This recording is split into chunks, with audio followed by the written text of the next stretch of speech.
Come on in. Now, come. Sorry, y'all. Y'all know I'm weird. Whatever.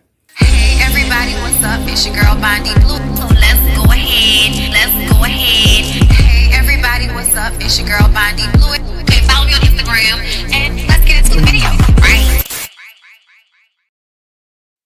Hey, everybody. What's going on? Let me see if y'all are going to hear me this time.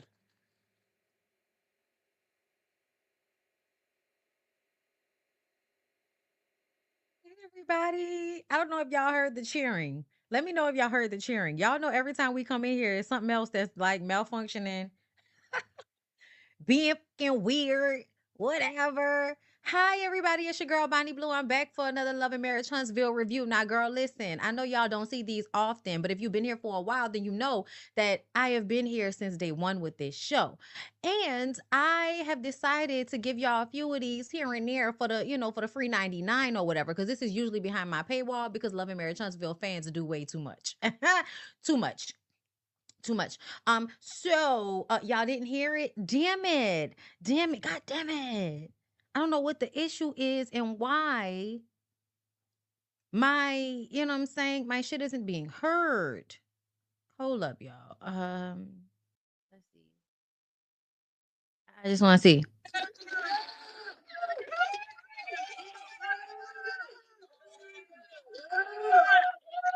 Still? No? Okay. All right. I don't know, y'all. Let me see. Let's just do default. Let's do default and see what happens. I mean the cheers. Y'all know chimes. Did anybody hear the chimes? I don't know. Y'all can hear it this time? Okay.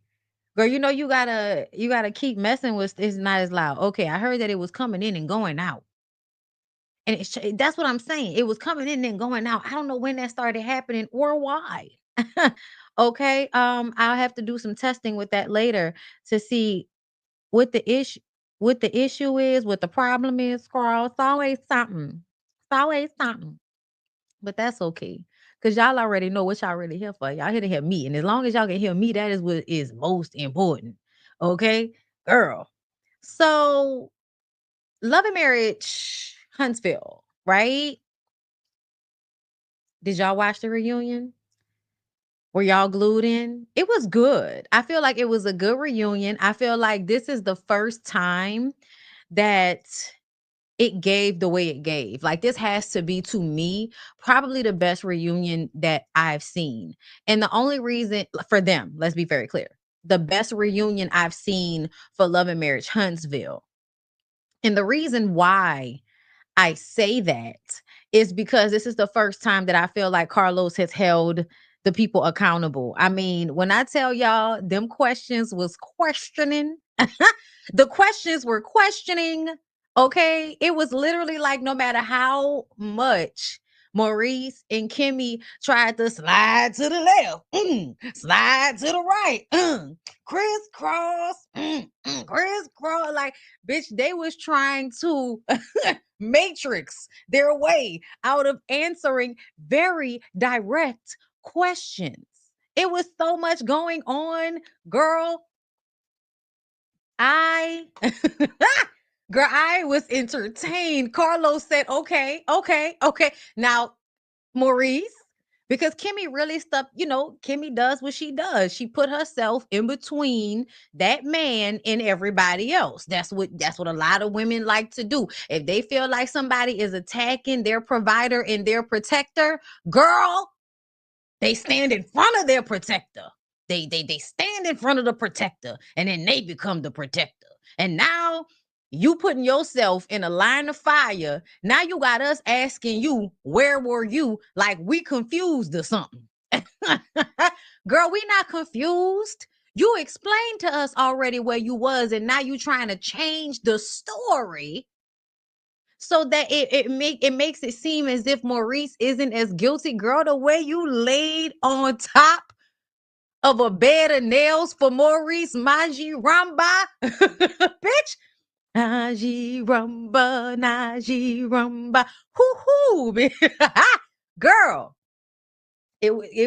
Girl, the way you laid yourself down and came up with nails in your ass, but kept your chin in the air like you had not. To everybody that felt like Kimmy gathered Mel, I kind of feel like I don't know what y'all were looking at. I also feel like they chopped up that scene and that conversation so much. I don't trust anything that I was hearing in that moment because none of that shit made sense.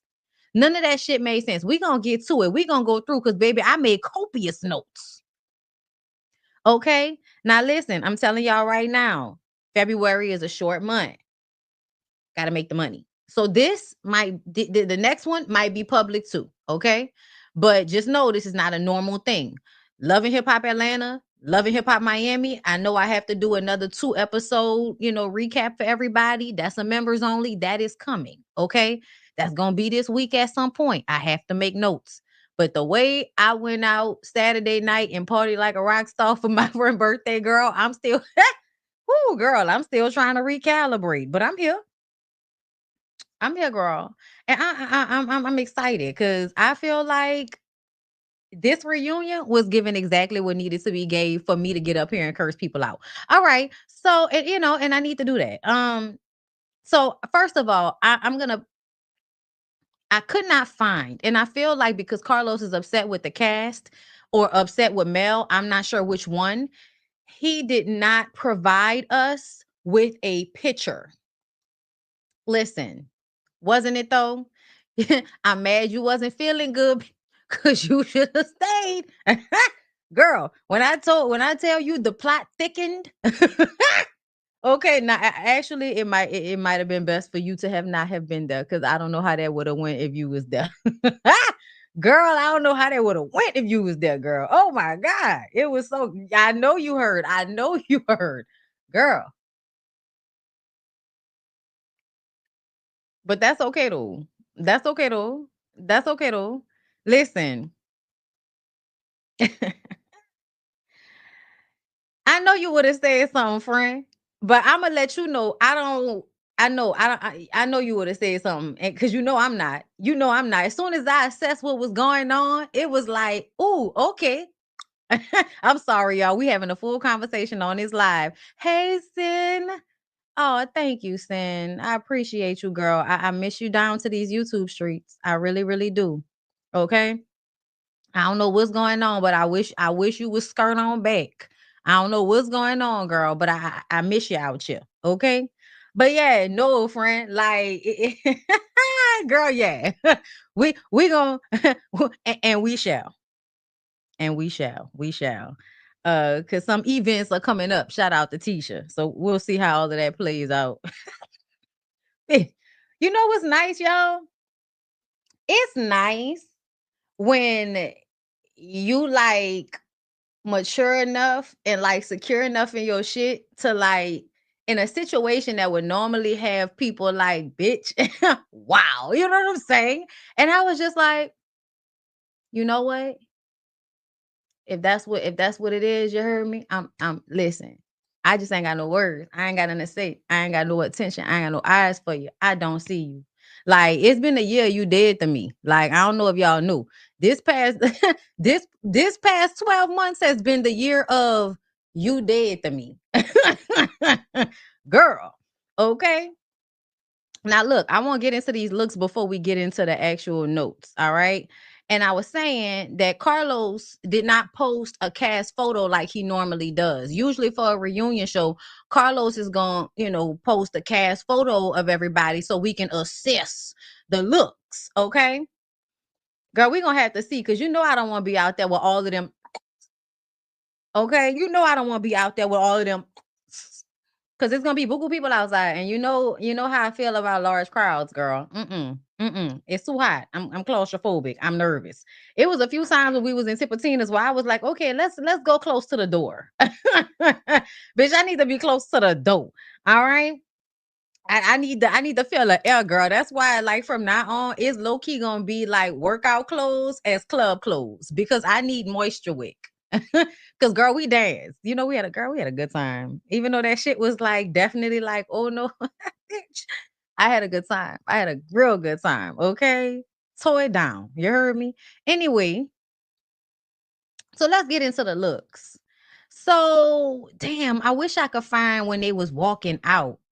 I wish I could find when they was walking out because then it would really give the whole thing. It will give the whole thing.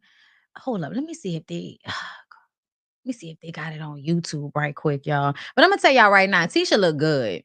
Tisha look good. I think Marceau look good. I like the color of his suit. I like how Tisha look like, if you touched her too much, something might come off. You know what I'm saying? Tisha look good. I liked her bob. Her bob was bobbing. I think she definitely had her look down. Okay, Tisha has definitely stepped her cookies up way before they crumbled with the looks that she's been giving. So shout out to her. Um, Hold up. I thought I was gonna be able to see if there was a, on it was a walkout, but I don't see no walkout. Okay, I was like, all right. So let's continue. Hold up. I want to come back down off the screen because I don't need no copyright. But that's Tisha and Marceau look. So let's keep going. Okay, hold up. Pause. Stop. Pause. Let's jump back in. So here we are. I'm gonna go small so y'all can see, and I'm gonna go to Mel's page so we can see Mel's full look. I don't know if Destiny posted hers. So first of all, girl, the whole reunion show was held back and it was late and it wasn't on time. And if y'all don't know, in production, time is absolutely motherfucking money. We paying for a certain allotted amount of time in this space. We paying for these people for a certain allotted amount of time. And y'all know how they say word on the curb is Kingdom Reign don't like to pay the people. Okay. That's what Mel makeup artist said. Okay. Down to the T talks. That's what I heard. I don't know. This is all alleged. Y'all heard what Maurice said. This is all alleged. Okay.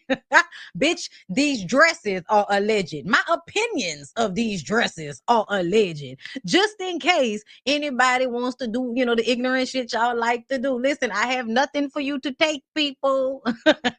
Okay. Nothing for you to take. I don't know why it looked like, Martell and Carlos are, low key. Girl, it's giving coordination. It's giving coordinate is what it's giving. I wish Martell's pants were a little bit looser. I understand that we're now putting stretch in even the men's clothes, but my God, my God is an awesome God. But how, Sway, can your nuts be comfortable in those pants? That's why he's sitting on the edge. So that so that the balls can slightly drop, you just slightly, not a lot, okay, but just give it some room. So he's scooting all the way off the bench. Somebody measured him way too tight. Okay. However, I'm not gonna be fake or phony with y'all. I really like Martell's suitage. I like Martell's, like the way he, the buttons and all of that. Somebody say he looked like a Confederate soldier. Y'all thought we was talking about the colors. We was talking about the buttons. Okay. It's the buttons, girl. It's the way the buttons is over here on the lapel. Okay. But I still liked it. I thought he looked good.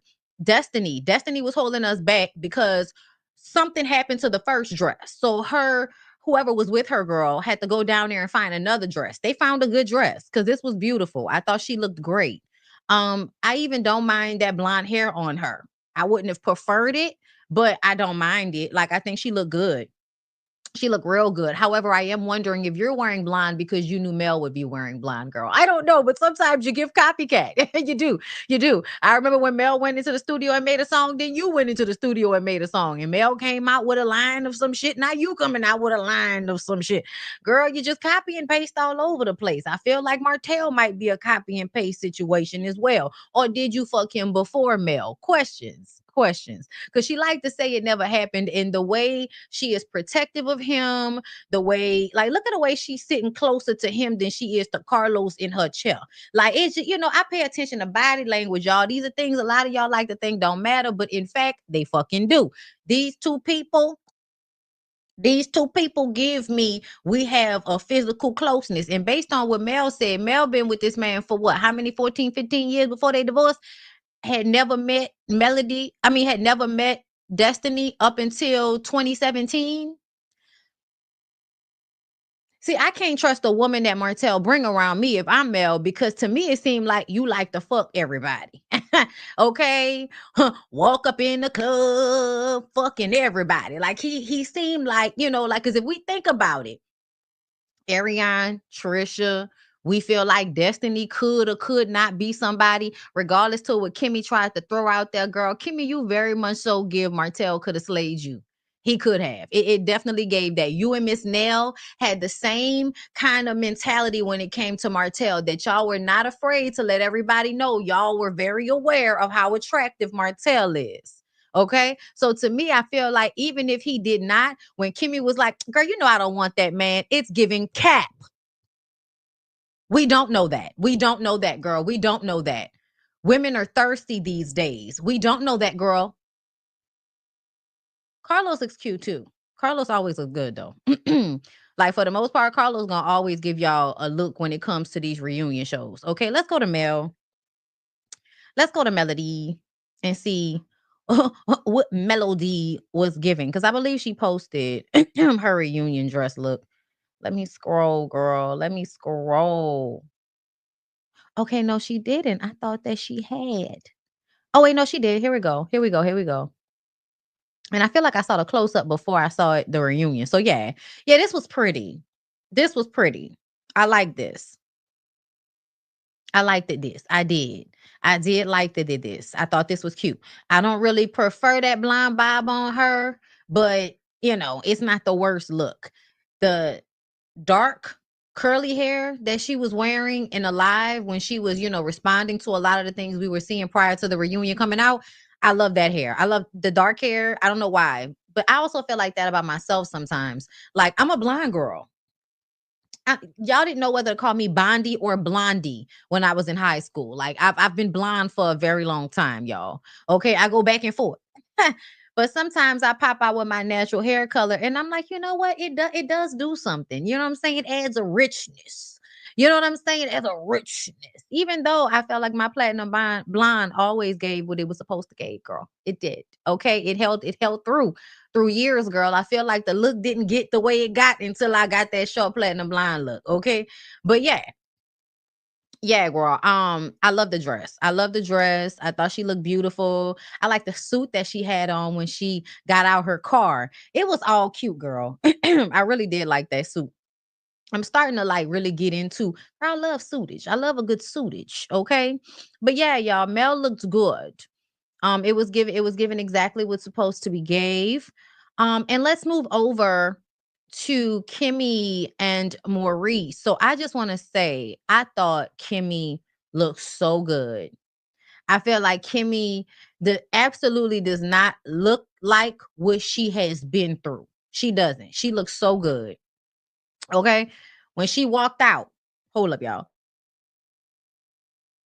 When she walked out, I was here for it. Okay. Maurice, like you matched her. That was good enough. You were wearing the same hue of blue. It was not about you. Nobody really cared about you. This was more so about Kimmy and how Kimmy looked. Girl, let me go to Kimmy page and see if I can find a full of her dress as well. Cause she looked good, girl.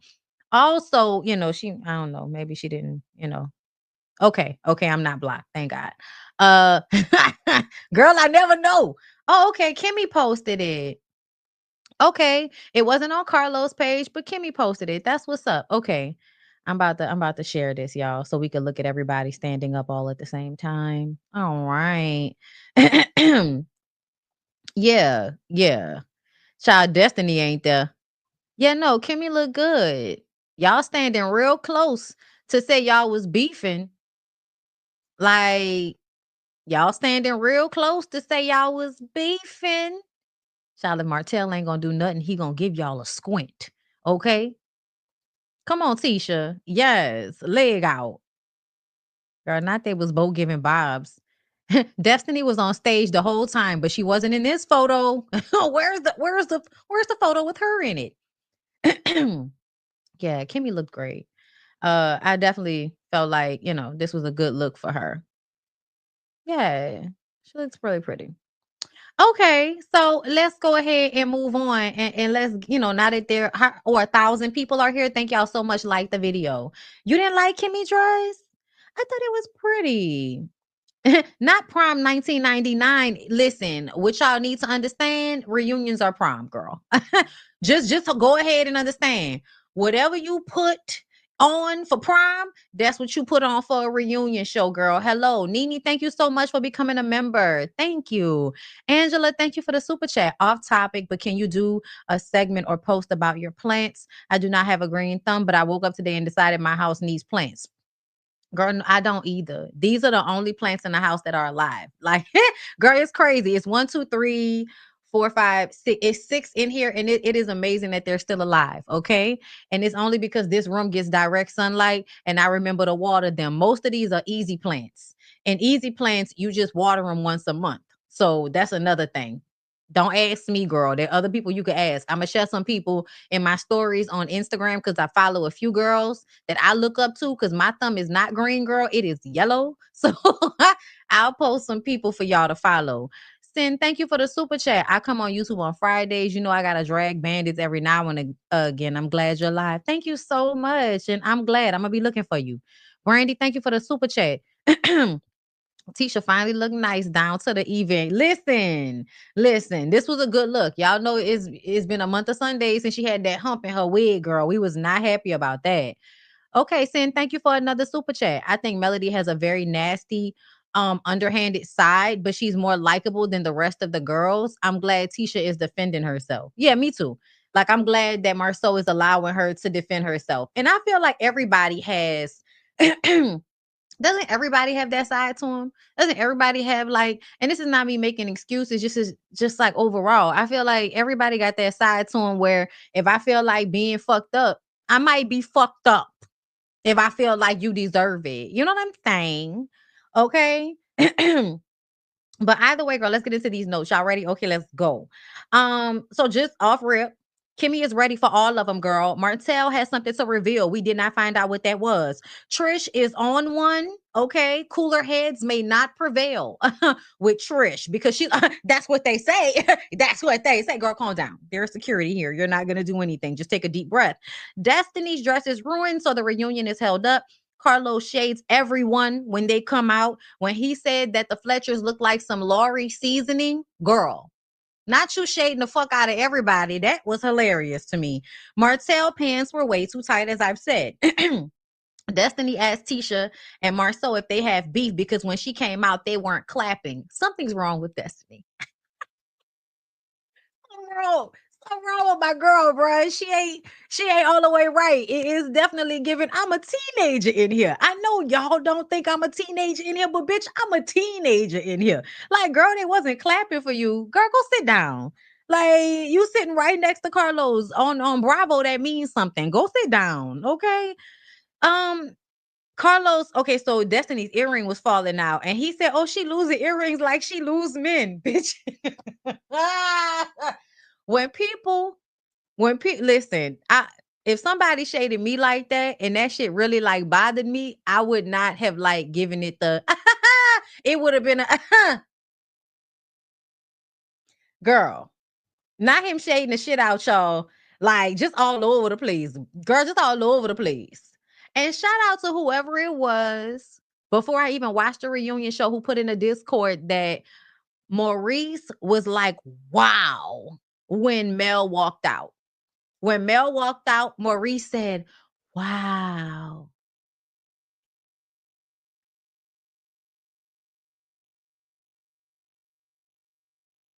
I know Kimmy heard it. I know Kimmy heard it. Girl, I feel like as the years go on, we find out just how many similarities are between Tisha and Kimmy and how they relate to Melody because of the way their husbands like to make them feel insecure by the way they comment on other women. Y'all, I have experienced this with somebody. I was just like, that's so weird to me to be like in relation with somebody and have them compliment everybody else but you. I noticed that. I was like, wow, you seem to compliment everybody but me. What is that about? I was like, oh, you trying to make me feel shit. Like, if I feel like shit about myself, I am weakened and therefore I can deal with your what, like narcissistic behavior in an easier manner. Girl, people are wild. Anyway, so Kimmy says she ready for folks to come clean in them tight jeans. Mel said it's very clear, black and white, no gray, meaning that you either, okay, so first of all, Kimmy is on some I'm ready for Mel because I'm ready to respond to Mel and her continuously insinuating that my husband is cheating. Let's completely forget all of the shit that my husband does in order for people to think he may be a cheater. Fuck all that. Let's focus on how Mel insinuates it by asking questions that may, give speculation that something is going on. Y'all, if there's something I cannot stand is when you ask people a question because you want to be clear and they feel like you've already accused them of something. So they say you're speculating or insinuating when really you're just asking questions because it's a possibility. So you want to understand what's going on. So you ask questions, they get defensive. That automatically makes me think you're guilty. That automatically makes me think whatever they're asking about, whatever you feel is being insinuated, you did that shit. Or he did that shit for that matter. That's what it makes me feel. Okay. So all of this defensiveness and not wanting to answer questions and deflecting and projecting that Kimmy and Maurice are gonna do, girl, I'm gonna clock it at every turn. We're not gonna play these games. I'm not slow. So we're gonna get into it. I did also appreciate the way at some point Carlos turned to Kimmy and was like, well, I have common sense. I watched the show. I heard what you said. The fuck? Like, bitch, don't act like I'm fucking crazy. Like, don't do that. You said this. Don't gaslight me. Okay, listen, we're going to get into it. So, Scott's 1.0, Tisha and Marceau said that they have no problems. Girl, Kimmy says that's a strong word. No is a strong word. I said, Kimmy, what you mean it's a strong word? What you mean? Are you feeling a way towards them about what they said in their scenes about Maurice and his DUI as well? Because they insinuated that he was tripping out and that he's been tripping out for a while. The conversation that Tisha and Marceau had, to me, they should have been way more mad about that than what Mel said because Mel is on the outside of their family. When Marceau said in the scene that basically, you see how my brother getting down, there's nothing I can say that's gonna make him act like he got some sense. So if catching that DUI wasn't the lesson that he needed, I don't know what I can say. When your brother is basically letting us know that whatever they said you did because you've been acting this way for a while, that conversation, that's how that came off. You want to talk about speculation and insinuation? I'm the bitch that's gonna be like M. Are you gonna showcase something towards me that's gonna prove me wrong? Or are you gonna continue to point out the obvious and not answer the question? Like, what's going on here? The fuck is definite girl. I'm sorry. Let's move on. Martell says that he's been being a good father. The sound. Okay, pause the track, bitch. Scratch it. Like, no, we don't believe you. We don't believe you. What we heard out in documentation of what's been going on in court hearings between you and Melody is that there may have been some abuse towards your son. I don't know. That's what I heard. It's all alleged. Y'all heard what Maurice said? Okay. I don't know. I'm just saying, you may not be a good man. I don't really think you're a good person. And I don't know what being a good person mean to some. No, I know what it means. It's being nice. Y'all think being a good person is being nice. Nice people will do things for you or present themselves in a certain manner because it's useful to them. They want to look good in your eyes. So they are nice. Kind people are different. Kind people do good shit because that's just who they are. They do it out the kindness of their heart. They also want to be a good person, but they just want to treat people the way they want to be treated. To me, that's the difference. I'm a kind person. I'm not nice, but I am kind. I'm going to treat you how I want to be treated. Okay. And to me, if I don't want somebody lying on me, if I don't want somebody attacking me and all of that shit, I'm not going to do that. You know what I mean? So I think it's very weird when people say that Martell is a good person because the shit that he does to other people and then he acts as if he didn't start it. He acts as if, his perception of it is reality when his perception of it is a lie. And we all know it's a lie. But because he just sticks to the lie like a goddamn tard. Okay. Like he just sticks to it and to me, it's all lies. It's all lies. Shout out to Carly Red, who still has me blocked. Hilarious. Destiny. When they got to Destiny and Carlos asked Destiny, "So how's it feel to be back on the show?" And Destiny says, "You're welcome. You're welcome." And Carlos let out the hardest, most condescending laugh I had ever heard. Bitch, he laughed hard and for quite a bit of time. It made me feel like he was laughing at her. Like, bitch, please. Bitch, please. Let's be very clear. You weren't giving when you were on the show, even though I gave you chance after chance. So I kicked your ass off the show. And then as soon as you got off the show, you wanted to get your ass on YouTube and Instagram and start sharing more of your life because now you realize you're missing out on that little check that you was getting.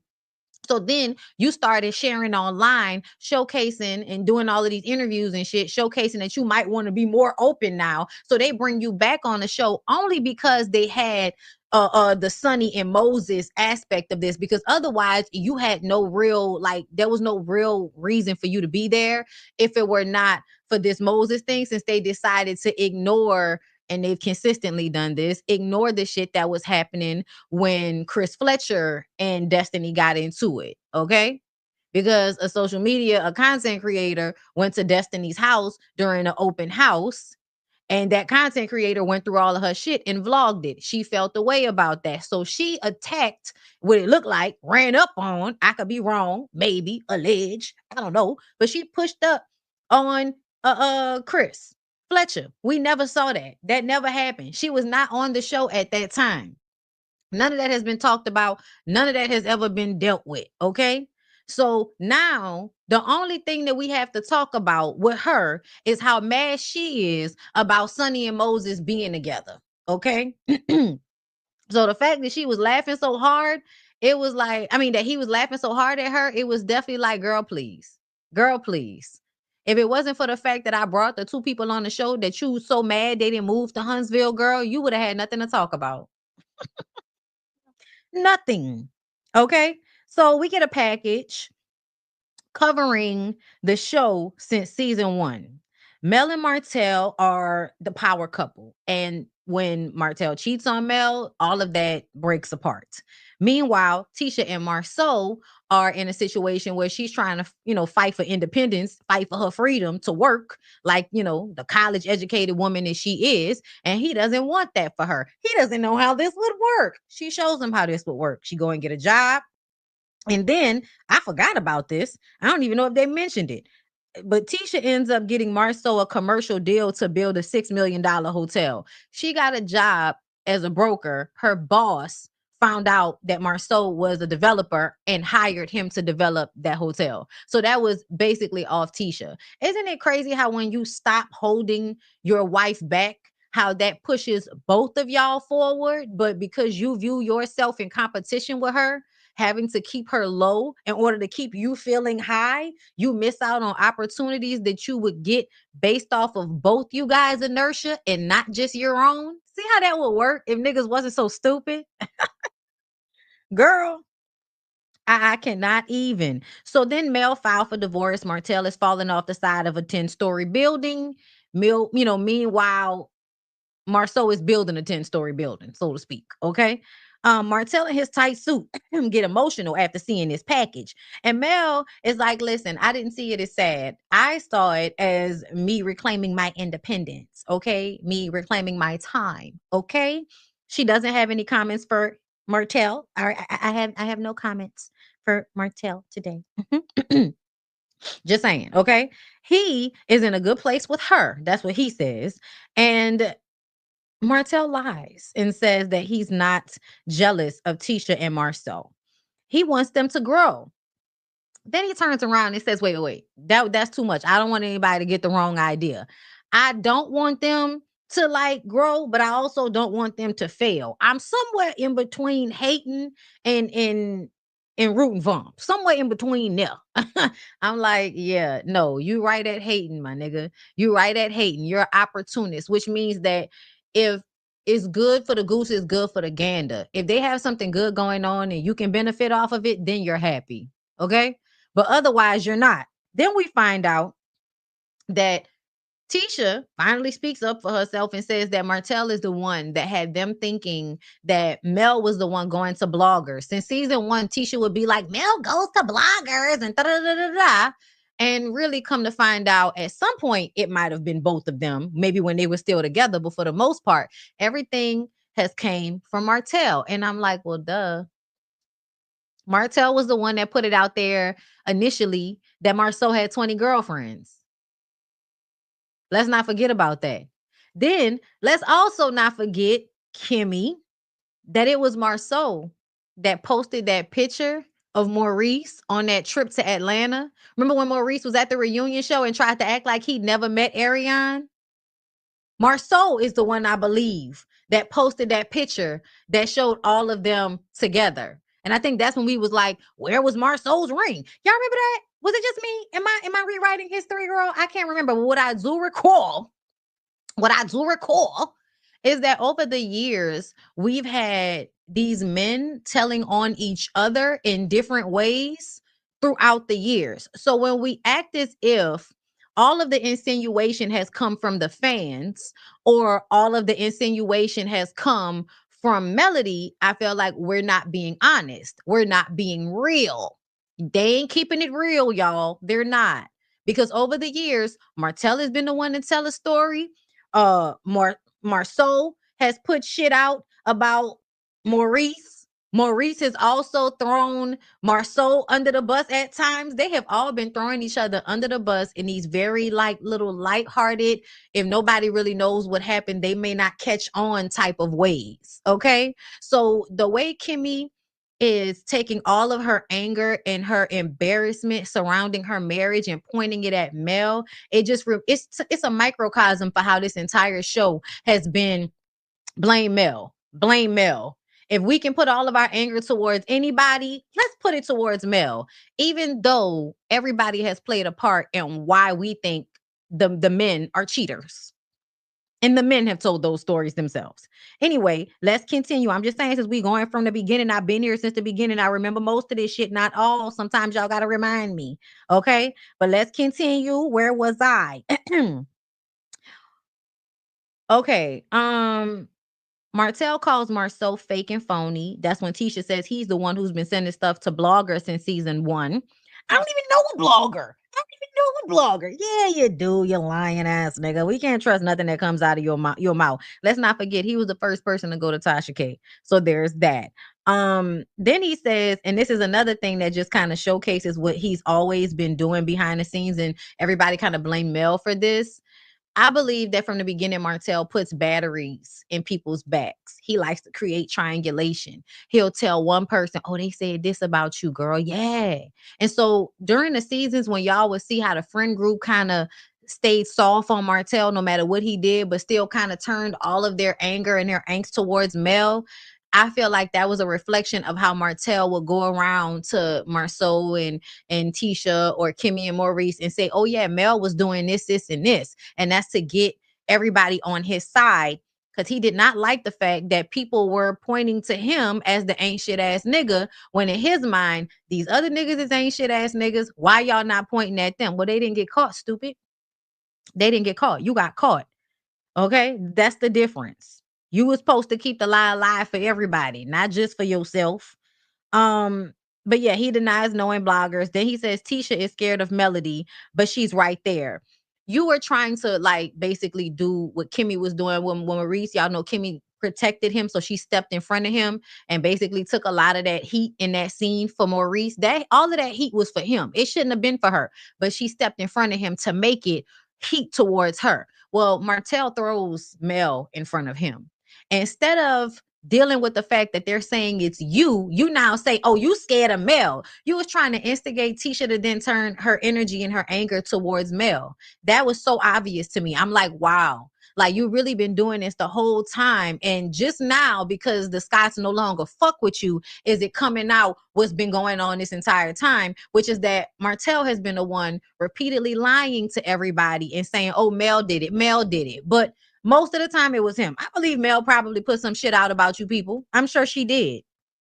And I honestly don't give a fuck. It's a reality show. It's a reality show. It's a reality show. If you don't want your business out there, get off the reality show. I'm going to keep saying that. It does not make sense for you to come on a show that is basically the foundation of it is marriages and the things that happen in those marriages. And y'all proceed to get mad anytime somebody asks y'all questions about what's going on in your own marriage, which is being showcased on the show that you signed release forms for. It is really, really annoying how people put themselves in these situations and then get mad about the ramifications of it. You want the check, you want the fame, you like the attention when it's good and it's good for your businesses, but you don't want to deal with the fact that y'all put y'all relationship on Front Street. Kimmy, you sat down and had a conversation with your husband that let us know he didn't come home that night. You, bitch, you. Why everybody else is being blamed? I don't understand. I don't understand. I really don't. So, showcasing how Martell uses Mel like a shield and how secretly he had been telling the Scots it was all her when it was really him. Tisha says at some point it was both of them, but it came from Martell. Martell says that, he was the one building houses first. So, of course, Marceau is jealous of him and had been jealous of him. I do believe on some level that was true. I think Martell saw himself as the prettier of the guys. I think he saw himself as the one that gets these ugly fat niggas some bitches every now and again. Like that's the mindset that he had, I believe. I do think that Martell found a lot of pride in the fact that he was the one that would go and procure these women. That's why when him and Coleslaw sat down with the alleged, pass around girl that they both fuck. I feel like Martell, the reason why you was the one that was saying that they should give her money and they should take care of her and you were there, but allegedly you wasn't. Child, please. You definitely hunched that girl. And as you said, you hunched her first. Okay. I believe they were talking about the same. That girl, that's the girl that they were talking about. That's why Ariane was asking her all of those questions, because you know that Martell fucked that girl too. So to me, they have been sharing women. To me, they were sharing women at some point. I don't know how far back it goes, whether it was when it was Credit One or whatever it's called now. Is it not? Is it the same building, or did they go around the corner to a new building? And now we trying to act like because it wasn't Credit One, it's whatever it is now. Bitch, whatever building that Maurice and Kimmy are working out of, that's the building that Maurice probably brings hoes to, allegedly, possibly, maybe. I don't know. It's what I surmise based on what I've heard. Based on what I've heard. Okay. Anyway, where was I? I want to stay on course, y'all. I don't want to forget nothing. Like the video, stop hating. Are you following BondyBlue Bites? Are y'all following BondyBlue Bites? I feel like y'all should. I think while I'm looking for where I was in my notes, y'all should go and follow BondyBlue Bites. Yeah, that's what I feel. That's what I feel like should happen. Y'all know how I wait. Oh, okay. So then we find out that this hotel, so of course Martell is talking about how I was building houses first. You ain't never built a house before, nigga. You know what I'm saying? And so then he's like, oh wait, Tisha was like, wait a minute, is he talking about the hotel that you hired him to work on and he didn't finish the job? Apparently Marceau hired Martell for that hotel that Martell is saying he never finished. Martell was like, I finished all my jobs. Unlike you didn't even finish that hotel. I finished all my jobs. And Tisha was like, didn't you hire him for that job and he didn't finish it? So yeah, it is crazy how somebody can literally be using something that they did as a way to I guess, push the blame on somebody else. Like, nigga, you did that. That wasn't me. That was you. Y'all, it's so confusing. These niggas just be lying. Um, so Marceau says he simply lost respect for Martell because he took the video of his wife in a private moment and tried to use it to threaten Mel. And Marceau, love, even though I have thoroughly enjoyed you this season, I have. You've been funny. You've been witty. I've enjoyed it. But Imma stop you right there, because one of the things that my husband had to remind me about, I was like, "No, not Lyric coming through in a clutch." He had to remind me about what that was, season 2 reunion show where you and your brother were insinuating that there was a tape of your other brother fucking Miss Van, and y'all were talking about that and trying to put that out there, Marcel. So I don't know why you're acting like, oh, I can't be friends with somebody like Martell who would do something like that when you literally did the same thing first.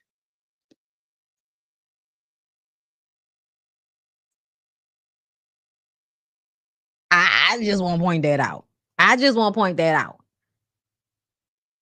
That may not have been your brother's wife, but that was still a woman that he may or may not have been in flagrante delicto with. That was some private shit that shouldn't have been talked about or passed around. Now, we never found out if there was a real video or not. We never found that out. But either way, I didn't want to find out. I don't need to see Melody's mom busting it wide open for that homeless looking nigga. I don't need to see that. Okay.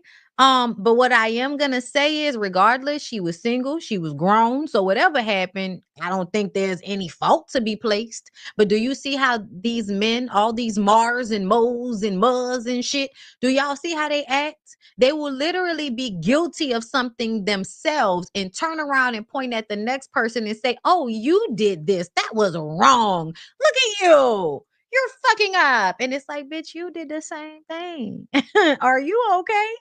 The hypocrisy is astounding. Yes, shout out to the husband for that one. Okay. Because I was just like, if you ain't right, as I'm making notes. Okay. Someone came to Marceau, and we know, I believe this was the girl that Tisha tried to bring on the show. So that's another thing. Tisha tried to act like, oh, we just stayed quiet about it when it was brought to us, but it was brought to us years ago.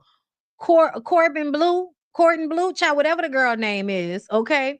We already know that there was a girl out there who had some type of relationship with Ariane, had a conversation with Ariane, and Ariane was basically like, Martell wants me to take this video and try to post it on Facebook as if it's another man and Mel is sucking some other man's dick, but it's really her and Martell.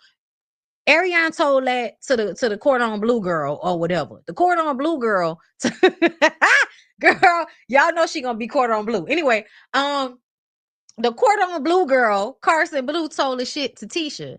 Tisha attempts to have that come out by bringing cordon blue to Mel's little tea party that she had. So I was just like, it reminded me of this season when y'all bought Trisha.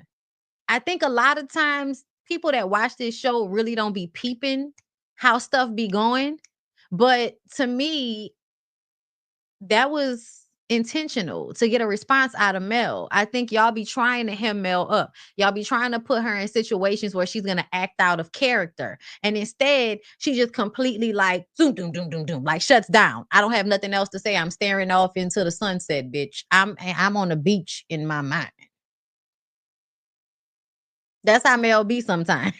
Okay. And I think it's because repeatedly, they have tried to make Mel confront some woman that Martell has cheated on her with, or, whatever the mess is. I feel like the Scotts have tried to bring it to the show as well. So when we talk about, oh, Mel, let's be very honest. Let's be very real.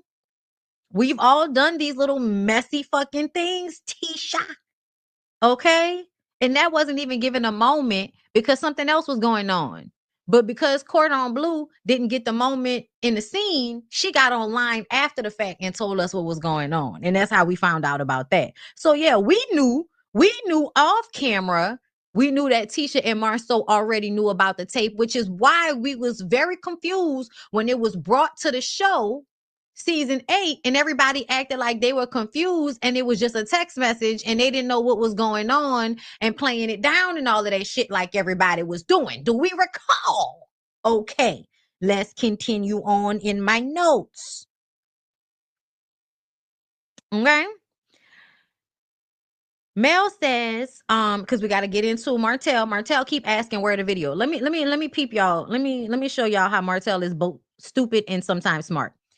Every time they talk about the tape, Martell says, show it. Where's the video? Where's the video? This is an attempt to get somebody to procure the screenshot or the video so that it can be posted somewhere online or it can be shown at the reunion show. He's stupid because nobody is going to show pornography on this platform, but you want to continue to embarrass Mel. So when they talk about it, he keeps asking, where is it? Where is it? Not because he, oh, there is no video. That's cat. You want them to show the video so that you can embarrass Mel all over again. So you keep asking, where's the video? Because you want somebody to pull it up to prove something to you. And everybody in the room is smarter than you. So they keep ignoring when he keeps saying that. Okay. I'm just saying, peep it out. Martell keeps asking where the video is. Mel says it was in, she says, I remember the video. Okay. I remember where we were when we filmed the video. He sent me a screenshot of a video we made in New York at Destiny and LeBarrick's wedding.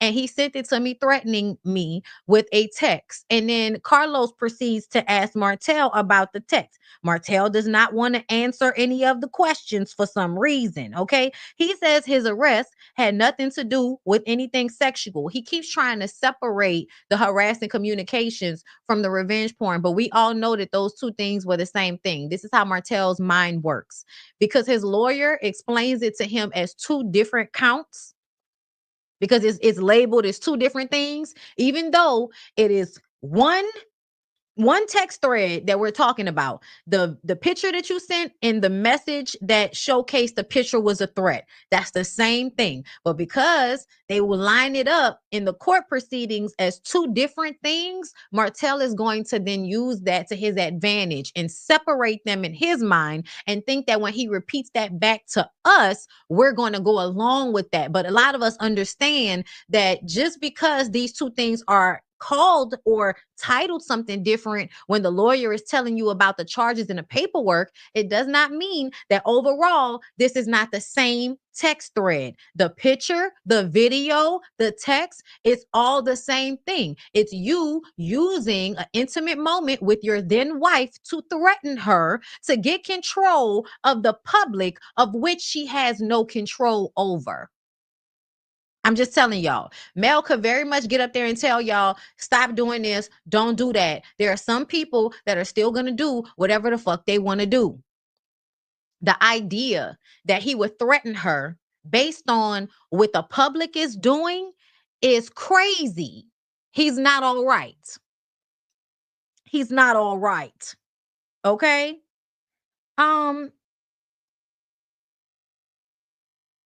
Carlos asked him directly, and he says he did send a threatening screenshot.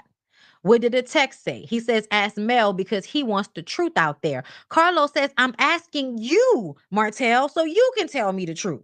He tells him the text told Mel to leave me alone before I do something. I treat her how she treats me. Mel explains, yes, he sent a text. He threatened me. He keeps saying that the arrest didn't have anything to do with the picture, but it did. Okay, this happened. He pled guilty. Carlos says, do you realize what you did was bad? He says it's not bad because I sent it to her, ignoring the fact that Marceau and Tisha have already said that they saw it as well, meaning that you sent it around. You didn't just send it to Mel. You also sent it to Marceau. You also showed it to Ariane, who showed it to Corbin Blue. Like, girl, Cordon Blue, Carson Blue, bitch, whatever the girl name is. Okay. That's not a diss to her. Her name reminds me of the Cordon Bleu. Okay. I'm sorry. That used to be a real good sandwich at Popeyes back in the day. Do y'all remember that Cordon Bleu sandwich? It was a fried chicken sandwich with ham and cheese on it. Girl, bitch. Anyway, I'm sorry. Let me continue. Carlos says, do you realize what you did was bad? He says it's not bad. Carlos explains it again, and Martell thinks because he sent it to Mel, it wasn't bad. Marceau explains that Martell was sending the picture to people trying to see if they would put it out and fake like Mel was giving head to somebody else. Martell says Mel told them that, and they both say, Tisha and Marceau say Mel did not tell us that. But once we found out what was happening, we compared notes. And that's how, we understood what was going on and what Martell was doing. Martell says, don't paint the wrong picture. And Carlos says, you painted the picture. They all start laughing. Carlos gets loud with Martell and tells him what you did is not okay. No matter how you try to slice it, what you did is not okay. Then he asked if he was found guilty. Martell says no, he was not found guilty. There's another time when Martell uses the slightest of semantics to argue a point, even though he's lying, basically. So you weren't found guilty because you pled guilty, right? You pled guilty. We don't have to actually go through it all if you plead guilty. And you pled guilty because there was so much evidence against you. It was probably better for you if you pled guilty. So he pled guilty, and I'm sure his lawyer told him that he could then appeal it. And so he feels like because I can now appeal it and they will push it up to a higher court, that means that I didn't really do it, because now we're waiting for the higher court to let me know if they're going to basically take my appeal or not. That higher court is probably not going to take his appeal because this is based on actual text messages. This is like anybody with sense can look at what was presented and see that you did the shit. Nobody's going to appeal this. Okay. So we're still waiting on that. But because that hasn't happened yet, he wants to keep acting like he didn't do it, even though he admitted to doing it. He said he sent the text. He said it. I sent it. I sent the threat. Yeah, I did. Okay, you did it. You understand that's illegal. Hello. He's not okay. It's giving super duper senior is what it's giving. Okay. It's giving slow, and you just hoping that you talking to somebody that's slower than you. Too bad most of us are not that slow. Um, he calls Mel pathetic, which was crazy to me. I'm like, the projecting is insane. Do y'all see how infuriating that is for somebody to do all of this shit to you? And then whenever you try to hold them accountable or tell the truth about what they've done to you, they turn around and flip it on you and act like you're the wrong one and you're pathetic because you're telling the truth about what they did. They can't explain what they did. He said, I can't explain it. Okay, well, if you can't explain it, you ask her to explain it, and then you say whatever she says is a lie. It's a game you're playing, and everybody's not going to get on this ride with you. You did it. Okay, you fucking did it. They take a break. Tisha and Marceau are backstage talking about it, saying how Martell is a little boy, and whatever he's capable of, I can't be cool with him because of what he's capable of. The showrunner Marcus, how many Mars do they have on this fucking show?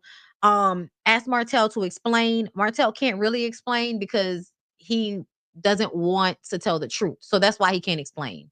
If he were actually to explain, it would reveal that you were found guilty. You did what they said you did, i.e., you're not a good person. Because he doesn't like the way that lines up, he's going to keep acting like, oh, no, that's not it. That's not it. Nigga, yes, it is. Yes, it is. Okay. The attorney is not going to explain it to us in any other way. It is what it is. You did the shit. You just said you did the shit. Ugh.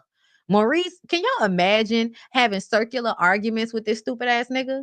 Like, I don't know how she stayed with him as long as she did, because I imagine anytime they got into anything, it was a repeated argument that was like that, where somebody likes to take out the smallest little thing that you say and make that the conversation instead of the overall conversation that we're trying to have. Girl, I be peeping so much when people do stupid shit like that. I be like, okay, that's what we're doing. Fine. Talia, thank you for the super chat, boo. Hi, Bondi. I wondered if Carlos was trying to make up for lost time with the shade direct questions to appeal to the audience. Oh, he absolutely was. Thank you, Talia. He's been doing that this entire season to me. Even when we go back to Bell Collective, that reunion show has been him trying to clean up years and years of being misogynistic. At first, when a few people say something, you ignore it. But then when it becomes the overall conversation surrounding his franchises, now he's trying to get up there and like low key change it. That's why you were going to hold JJ accountable in ways that you never had before. That's why we get to this reunion and you're trying to hold Maurice accountable in a way that you never did before. And it's because you're trying to appeal to the audience because viewership has dropped. And at first, y'all thought it was going, if we bring the Scots on more, if we bring another couple on, y'all thought all of those things were going to work, when really it's a production problem, as a lot of us have been saying who review the show the entire time. We've been doing this for a long time. We know what works. And at the end of the day, when you have a dynamic like what goes on Love and Marriage Huntsville, there has got to be a relief moment. There has got to be a moment where we get a happily ever after, even if it's so we can come back the next season and argue all over again. That's how Housewives gets it. Housewives understands that by the time we get to this reunion show, there has to be a moment of gratification for the bulk of the audience. And for the bulk of the audience, even though there are a lot of people that hate Mel and they see anybody defending Mel in these situations as somebody that, sees her as some type of godlike creature, which I feel like is also gaslighting because it ignores the facts of the situation. Which they do a lot on this show. They ignore the things that actually took place and just adopt a mentality about a person, right? Oh, Mel is just all. No, let's be very specific about the situation that we're talking about instead of adopting a mentality that because you feel like someone is praised a lot or they got all these stands, you don't want to pay attention to how they actually are being wronged in a lot of these scenarios. And she had been being wronged in a lot of these scenarios. It was just being showcased to y'all differently. And so you understood it differently. I feel like as somebody that's been reviewing these shows and can tell all of these little subtle things that go on, and I pay attention to what's going on behind the scenes, I can give you a clear picture, but it's about if you're going to, think I'm just, music, man, okay, whatever. What we have come to after years of me telling y'all that everybody has been gaslighting and dogpiling on this lady, and that if they have some shit going on in their personal relationships, they don't want to bring it to the forefront, so they throw the shit back on Mel and Martell. Look at them. Don't look at us. They've been doing that for seasons of this show. The Scotts 2.0 and 1.0 have been doing that this entire show. Let's look at this season. The shit with Maurice and Kimmy is some shit between Maurice and Kimmy. I don't know how that gets turned around towards Mel. Really, it should have been a conversation between Kimmy and Maurice. Where was he? Why was he not home? But now y'all have decided to lie about what happened in order to save face. So we can't even have that honest conversation. Now it's not about the couple. It's now back on, well, Mel said this. The same thing with Tisha and Marceau. Tisha and Marceau were about to fucking divorce while they were on this show, and we did not see any of it on the show. But the people that were reviewing it, we peeping how y'all coming in separately, how Tisha has a little bit of a, more of a pep in her step. How, Marceau gonna act like he got a little bit of sense, just a little, not a lot, just a little, not a lot. You know what I mean? We're seeing these differences. And to me, what that says is after a cacophony of everybody saying the same shit on the reviews and in the comments, now y'all want to come and give what everybody has been asking for. Y'all wait too long to give people gratification. That's the fucked up part with this production. I don't know why they can't see that. But you have to give people the beginning, the middle, and the end. And the end has to have some resolve, and it has to make people feel like, oh, finally, it's being seen, it's being gotten. And I feel like for seasons, they would just keep ignoring things that were blatantly obvious, making the people who watch the show more disgruntled with the show. Okay, that's how I feel about it. And now we come to this season, and now Carlos wants to make all of these little, these little fixes happen. And I'm feeling like it's too late. Just like when y'all tried to bring Kiki into the situation, everybody was glued to the TV. What Kiki gonna say about Marceau and Tisha? And then because y'all wanted to protect them, y'all didn't let anything come out. It falls flat. Everybody is now in a space of not giving a fuck. God rest Kiki's soul. She passes away. Y'all don't even put up a screenshot to say RIP to her on the fucking show. So to me, I just feel like it just showcases how much y'all don't show. It showcases how this has been produced badly because the things that y'all should have been talking about, you didn't want to talk about because you only wanted to protect certain people. That's just how I've seen it. And that's what's continued to happen. That's why the show isn't doing that well. At some point, production should have decided, no, whatever's going on with Tisha and Marceau, if they're not going to show it, they're not coming back to the show. And the situation with Maurice and Kimmy, they showed it.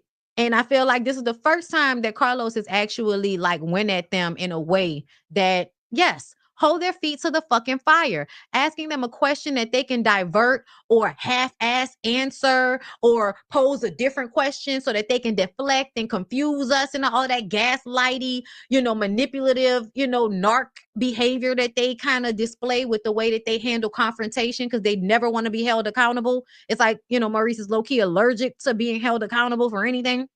So he'll find a way to grandstand and act as if, oh, somebody's, saying something about my character. Sir, you did something. It doesn't matter what Mel said. You did something. And then you try to make it seem like her opinion about what you did is a signifier of her bad character. But you getting a DUI and trying to play in our face about it and probably cheating on your wife while it was happening, all of that doesn't make you look like a bad person. All of that is not a signifier that your character is flawed. Oh no, Mel saying something about it. That's the flawed character. That shit is wild. All of that's been going on, all that gaslighty ass shit, wild. Okay. But yes, Talia, you're right. And Mel, because he knew she was yes, he knew she was 1 foot out the door. I absolutely think so. I think he might have been trying to save it and it's too late. Lady T, thank you for the super chat. Hey, Bondi, just sending love to you to let you know how much you're appreciated. Thank you so much. I appreciate that. Oh, don't make me emotional, y'all. Anyway, Scotty G, thank you for the super chat. Dustin Clock Marceau for acting like they hadn't seen the text video until this year on Carlos YouTube. Shout out to your hubby because I forgot that. For real. Okay. Shout out to Dustin. Okay. Courtney Fulton, thank you for the super chat, boo. Do you think Marceau is using the revenge P as a cover to separate from Martell, and why? I do feel like that, and I don't know why. I don't know what has happened that Marceau has now decided to create this separation between he and Martell, because he's been doing some of the same shit and he's been privy to the shit that Martell has been doing for years. So why this season? Maybe he and Carlos had a conversation and it's a mutual understanding. We're going to have to give a little bit because people are not responding to the way we've continued to handle this situation, whether it's, feigning ignorance about what Mel is going through with Martell. That's not working. The revenge porn thing, once it got to that court-like level and it's happening on, social media and y'all are still acting like it's not happening, yeah, it is given somebody had to have a conversation. So when Kimmy talks about, oh, anytime they make Mel upset, now we have to have a sit down with Mel. I'm like, actually, and every time y'all don't give on this show, y'all have to have a sit down with production. Y'all have done that several times. So why are you trying to act like there is something wrong with somebody wanting to have a conversation with you when they feel like something needs to change or they have a problem with something? Why do you feel like it's an issue to have a meeting when we need to talk about discourse? That sounds like that's what we should be doing. The fuck? So Mel comes to y'all, has a conversation about it, it's a problem. Mel has a conversation with everybody else about it, it's a problem. She should just shut the fuck up, right, Maurice? Yeah, no, we're not doing that because you don't ever shut the fuck up. Maurice Luther the King. Okay. Voluptuous Shalia, thank you for the super chat. Y'all better like this video while y'all getting this free good commentary. Hey, Bondi. Hey, love. Thank you. You better let them know. Your fine ass auntie. Come on, girl. Okay. Mel always, thank you for the super chat. Mel always exudes big Scorpio energy. We def crash out behind closed doors, but will not let the haters see us sweat. And I love that about us. I do too.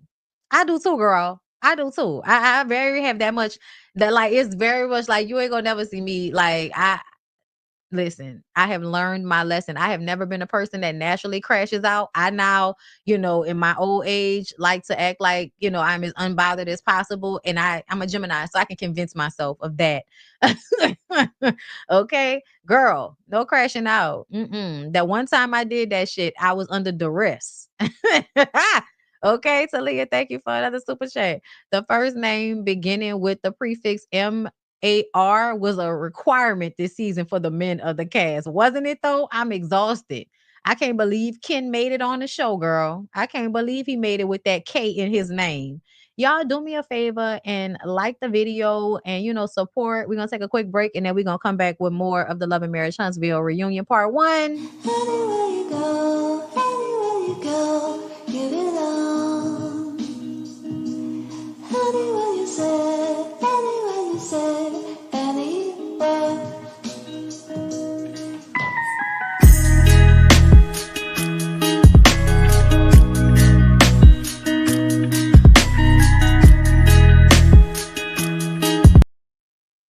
Girl, when I tell you I can't wait to get the up out this, girl, I can't wait to take this vacation with Reset by Design Wellness. We going to Bali, bitch. All right, y'all make sure y'all follow us on Instagram. Go to the website and sign up so that you can be privy of when we're going on our next trip. And if you want to come and become a part of the clique, girl, you could do that. Okay, so go ahead.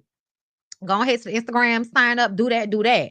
Also, I know if y'all on TikTok, y'all been seeing my people that's been egging a fool with the Just Move supplements. We just got us some more mushroom coffee, and I need to get me another lemon pound cake because we just read up on the buttercream cupcake. Because girl, I love me some buttercream cupcake, but we need to get some more lemon pound cake. Either way, Just Move supplements, black owned, vegan, protein shakes, energy supplement. Get into it. All right. Y'all want to support black business because of DI and all of that, girl? We'll get into that. Get into that. All right. So let's get back. Girl, let's get back um to the reunion. Let's get back to the reunion. Okay. Because I'm telling y'all right now, I wanna let me see. Let's go back. All right, yeah. Let's put Kimmy's page up just so I can have this little picture on the side so people know what we talking about in here. All right. Okay, so Maurice gets into a car accident. Y'all, I heard somebody said this, but I didn't know this for a fact. So apparently he ran into a pole.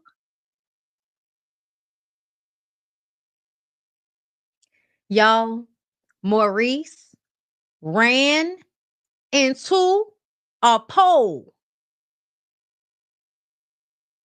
He ran into an object that was not moving. That feels like some shit that drunk people would do. That's right. That sounds like something that a drunk person would do. You ran into a pole. You ran into something that was not moving. So I'm sorry. I'm sorry. It's what Mel said, right? Is Mel what Mel said was the issue here? Not you running into the pole at 11 o'clock in the morning as you were rushing home to get home to your wife because you were traveling from the gas station to your house. She got there way before you did, went to bed, woke up. You still wasn't there. I want to know, what route did you take? Was you trying to get home by airplane? Was you Was you going through the Potomac River? Was you on a boat? Was you on a train? He said vehicle. So that, he said vehicle. Were you on your way in your mind? I can read you with my mind. Get here if you want. And that's the fucked up part, y'all. Y'all see how that work? Y'all see how that work? On Real Housewives of Potomac, Karen Huger had a similar situation happen. Where is the dash cam footage from Maurice? Where is the police body cam footage for Maurice? Y'all had it for Karen. Where is it for Maurice? I want to see the footage. Release the footage. I want to see it. I want to see the footage. Because that nigga ran into a pole, got a DUI, and then woke up and told us that he was innocent until proven guilty. And then he went back to the club after. He got out of jail, went back to the club, and I guess that was to like shine on all your haters. But what it really did is showcase that you ran into a pole and then went back out drinking the exact same day that you got out of jail. It's giving alcoholic. That's what it's given. I'm not sure. But to me, if I ran into a pole because I was drinking and got arrested and had a DUI, my heartbeat would be in my stomach and my stomach would be in my ass. So I would go home. I would go home and I would lay low. You better lay low. That for the bitch that said I shot some shit up out of my. Now she sick. She better lay low. For the niggas who be claiming my hood and really ain't from my gang, better lay low. I hope he don't just think and I'm just talking and I won't do a thing. Really hope so. Y'all, at the end of the day, I don't care what Maurice is talking about. You ran into a pole. You was probably you was inebriated, my nigga. You was inebriated. Like something was wrong. You ran into something that was standing still. I want to see where. Where was it? Where was it? I want to see it. Oh Lord. But Mel disparaged his character. It was Mel. It wasn't him getting online and making light of the situation. No, not that. It was Mel. Girl, I guess. Carlos says that Martin Luther King had a dream and that wasn't it. I was like, okay, Carlos, the lights are on. Someone's home. Kimmy laughed, but she was pissed. Like you could tell the laugh was like, she was mad, girl. I was like, don't be mad, bitch. Don't be mad. Maurice ran into a pole, but he's innocent until proven guilty. Watching each individual say something was very telling.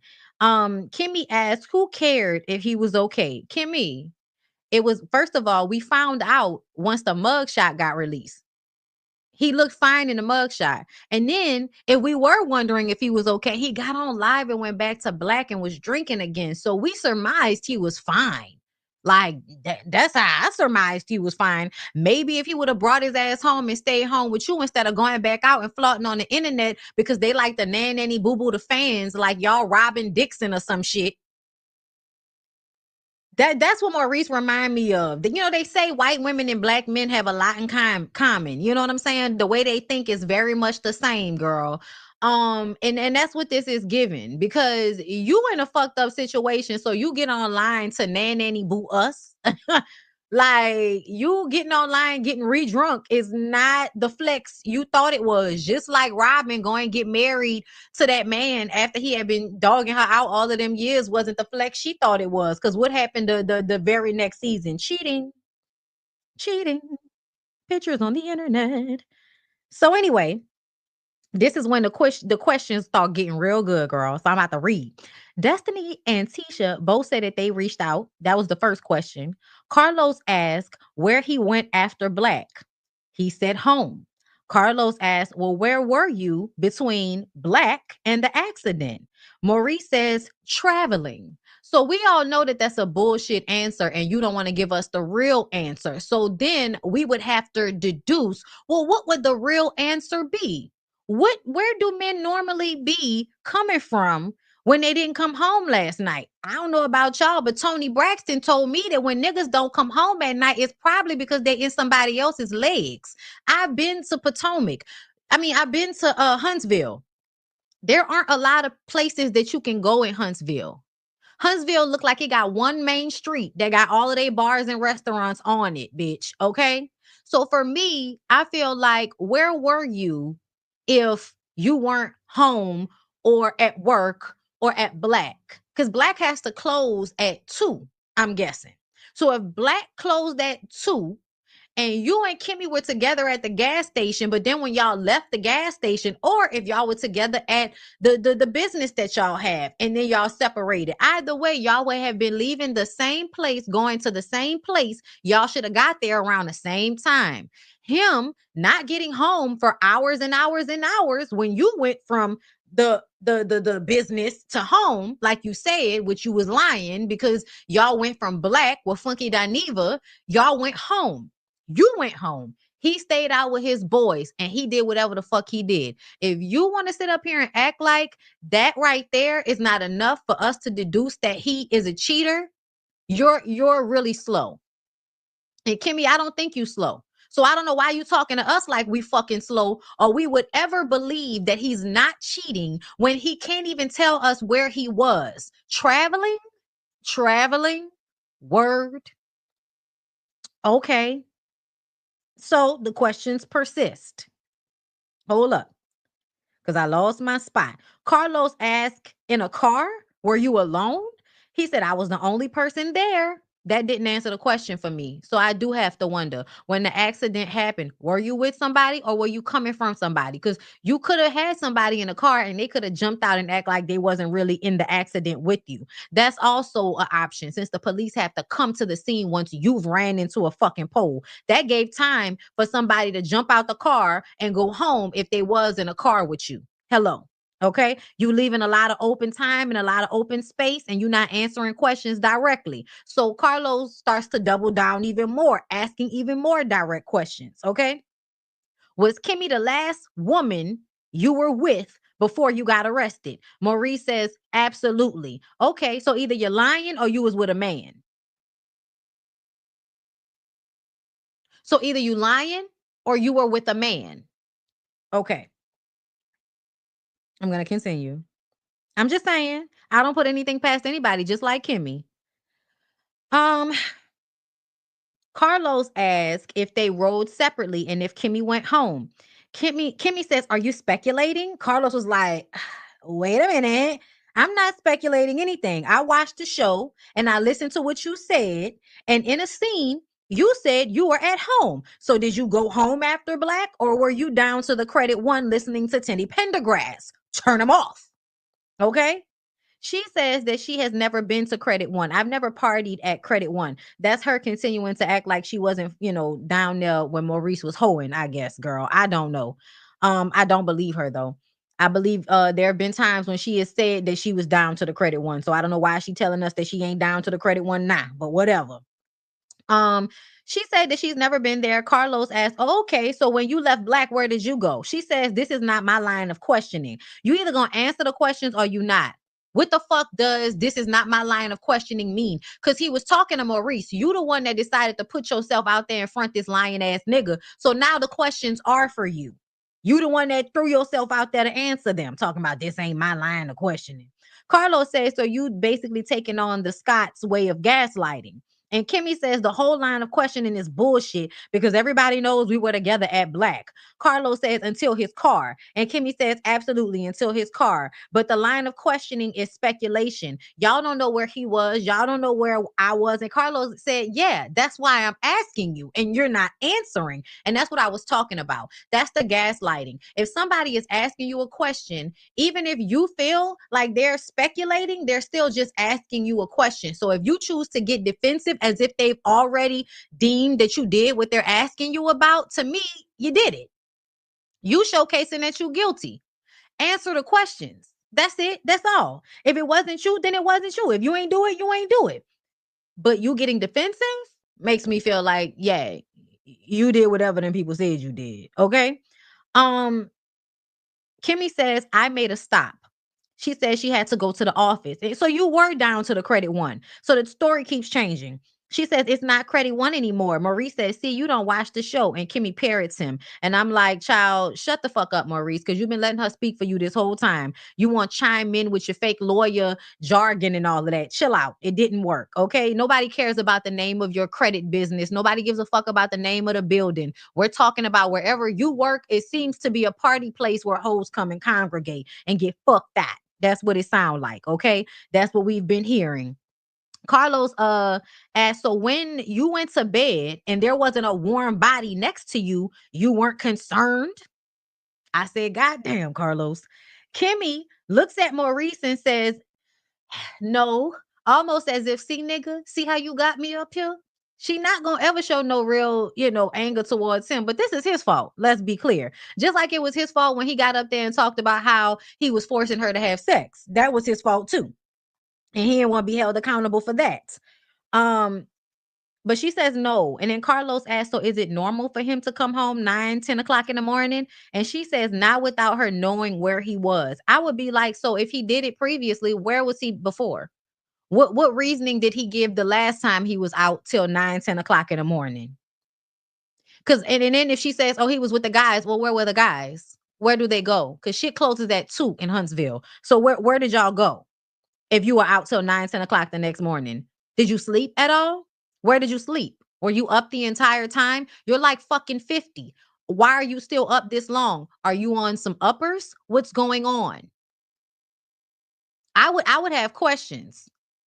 Cause I need to understand why an old ass nigga can be up this long. Liquor puts you to sleep eventually. And it damn sure don't make your dick work. So I'm feeling like it's given. What were you on? See Alice and what else? Bitch, see Alice and what else? Cause ain't no alcoholic men in a 40s, damn near 50s, really getting that dick up like that. Let's be very clear. So if you out here fucking hoes, I would like to know how. And I would like to know how you wasn't tired at no point. And if you were tired, where did you sleep? Because Kimmy said she went to your job and you weren't there. So where were you? Seemed like she got to your building and back home and you still wasn't home. So I'm trying to understand, where were you? Anyway, Carlos says that you have always been called honest Henrietta on this show, Kimmy. So I want to make sure that we're, getting these questions answered that the people want to know. And Kimmy says, acting like she got it. Oh, yeah, ask me more. Carlos says, so do you think that Maurice is cheating on you? Bitch, you wanted more questions. She says, no, she doesn't. However, she doesn't put it past him. He says that he doesn't put it past Kimmy either. And I felt like that was a retaliatory moment.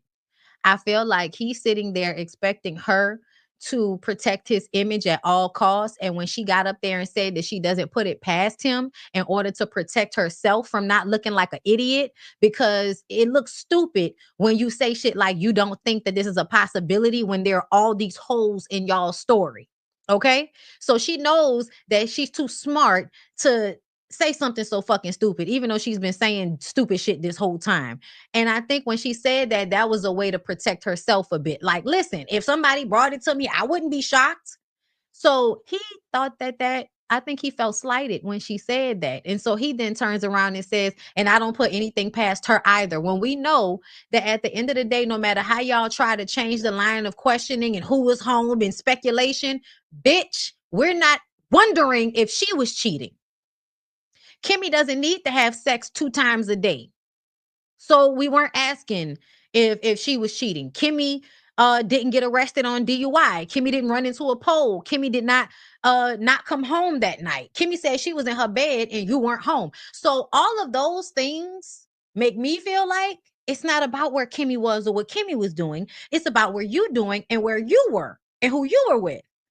But Kimmy is going to fall on a sword for a nigga. So here we are, you jumping in front of the line of questioning when we know that that's not even the point. So I do like the fact and appreciate that after all of that deflection and Kimmy trying to turn it on her, well, I could have been somewhere. You ain't asked me. All for Carlos to turn right back around and ask Maurice, so where the fuck were you when she was in the bed sleeping? He said traveling on my way home. I said that. So then he says, okay, so from 4 a.m. to noon, you were traveling. Is that what we're to understand? He says, you know what? That's a part of the story and you'll get it next season. So once they had been backed into a corner where they could not, misanswer questions or, answer a question in a way that was kind of, like a placation, like, oh, I'm gonna say this. Oh, I was traveling. That doesn't answer the question. And because Carlos wasn't letting up on your ass, you decide to just end with, oh, I guess we'll have to see next season. So that means that we'll have to come back here next season and then you can find out where I was. And we would like to tell you. And then Kimmy was like, and that's fair. And I think the only reason Kimmy said that's fair is because that's what's happened with other people. And I'm wondering if they're talking about the other Scots. When she said that, I wonder if that was you've allowed for other people to not have to bring their stories to the camera, because we don't know what the fuck happened between Tisha and Marceau. You didn't make them bring it. And then also I'm remembering the times that Carlos has been asked about Martell. He was asked about when Martell got arrested back in the day. Allegedly, people thought that he and Ariane had got into some type of domestic dispute, and then they got on live the next day to prove that nothing had really happened. Either way, when we asked Carlos about it, Carlos was like, oh, we're filming, it's going to be on the show. And then it was never on the show and it was never discussed. So we never understood why Martell got arrested that time. We never got the story on that. We were supposed to join the season and find out, and we never found out.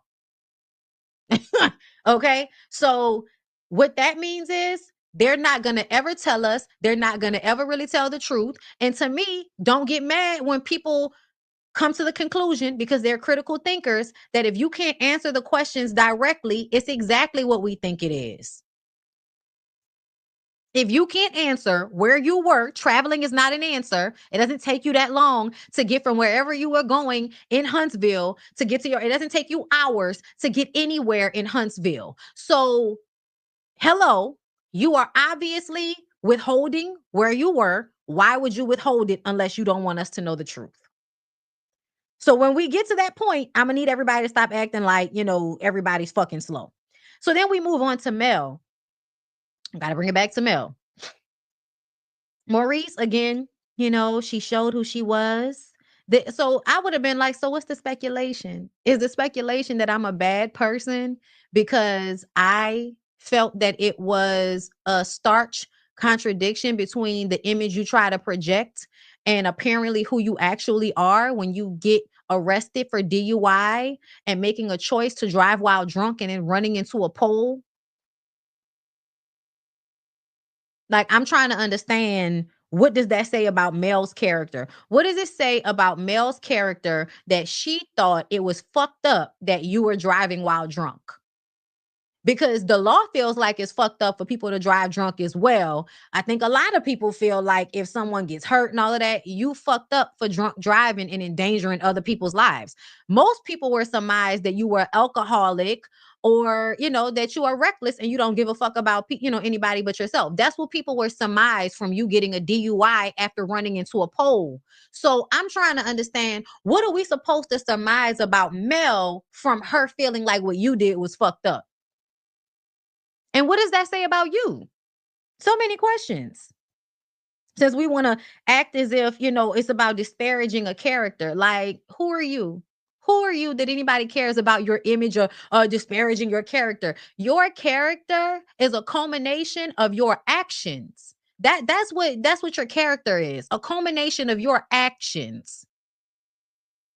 You use big words and it's like you really don't understand the meaning, or you think everybody else doesn't understand the meaning. Again, some of us are smarter than the average fifth grader. So when y'all attempt to do these honestly lazy middle school, high school mind games, Jedi mind tricks y'all try to play, I know it works on the dumb bitches that let y'all run trains on them down to the credit one or whatever it's called allegedly. But a lot of us aren't that slow. A lot of us aren't that slow, Maurice. Fuck out of here. Mel says, listen, we already discussed that. I told you where I was with it. I told you why I felt the way I felt. We hashed it out. We laughed. We got past it. So I hope everything works well for you. I hope you're able to get it all cleaned up. And that's where I'm at with it in October of 2024. That's where I'm at with it. And that really shut that conversation down, which I was happy about. Um,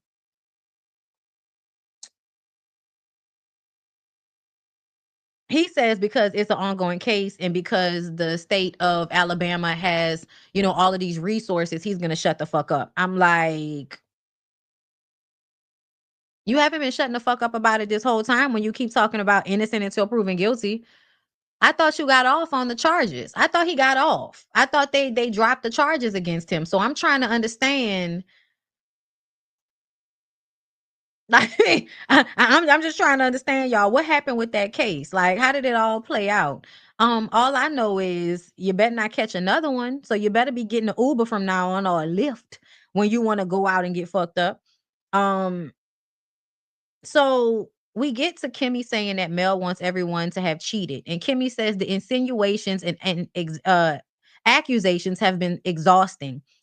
And it's just such a precarious thing for me, because it's like, so Kimmy, what has been exhausting is everybody asking questions and insinuating that your husband is cheating. So that's the way for you to put that on Mel. So let's look at the time that you've been on this show. When that Atlanta trip happened and you found out about it, you basically told us that because it happened before y'all got married, it didn't matter, which let me know that Maurice absolutely cheated on you when y'all were in a relationship but not married, when he was on that Atlanta trip with everybody else and their side chicks. Remember the big bags? Ariane told us that. So that was the first time, right? Then the Kiowa situation. Everybody was calling you a side chick, and we had your back because we felt like that was fucked up. Whatever happened, it was Maurice's responsibility to correct the situation and not be a whore and cheat on his wife. Okay.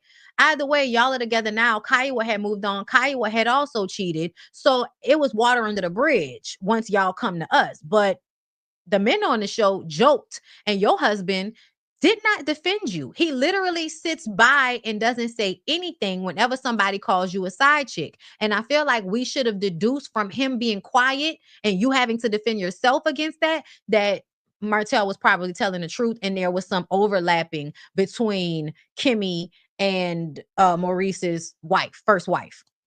There might have been some overlapping. Okay. Then y'all try to make it seem like, oh, Maurice was just out there in the streets and he was just whoring and he was just doing what he wanted to do.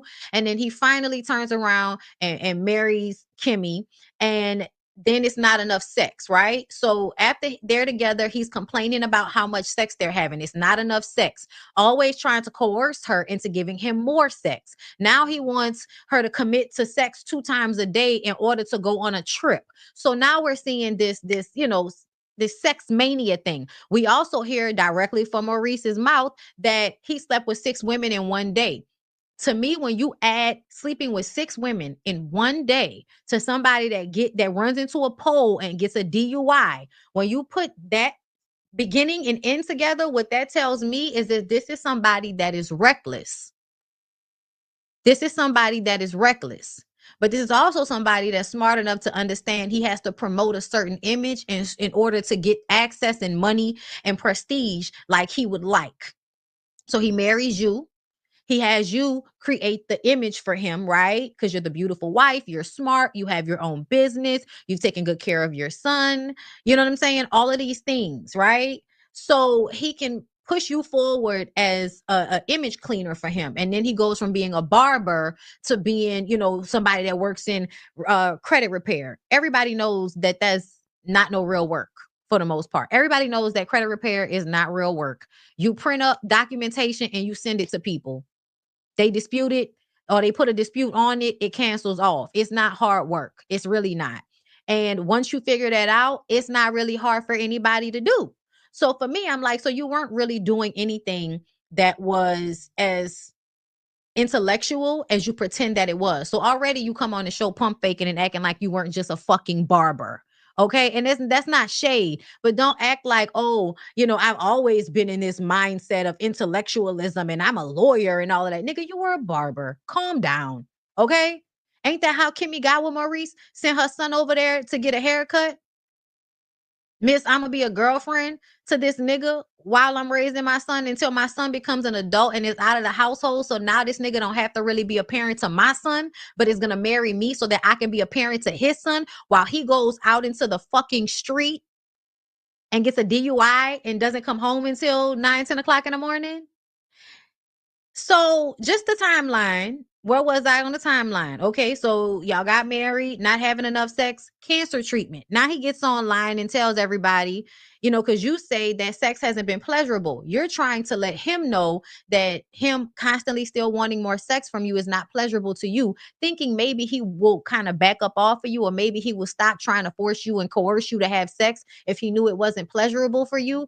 But because he's egotistical and selfish, he feels like, first of all, you slighted him by saying that you weren't enjoying the sex when you're not enjoying the sex because of everything that you're going through with chemo and your body having to recalibrate and your hormones. Like, if your hormones aren't right, you're not going to be in the mood. That's not how women's bodies work. But Maurice has the mind of a fucking teenager, so I guess he doesn't know this. Either way, he kept telling her that it was in her mind. While she was getting off chemo and all of that, and her body is recalibrating and she's still healing up to this season, that lady told us her lung capacity still wasn't the way it was before she went through the chemo and the radiation and everything. So she's still not 100% back to where she was before she got diagnosed and before she got sick. But you were up here telling us that she was suffering through sex for you. And then when she tried to get you up there on the internet to apologize for it, you doubled down on it with that stupid fucking look on your face where you raise your eyebrows, but you look pensive. It's a bullshitty look. It's a way to look like you are honest and you have some type of integrity when really you're a bullshitter and you're about to lie, but you want your face to look like you're telling the truth. He does that all the time.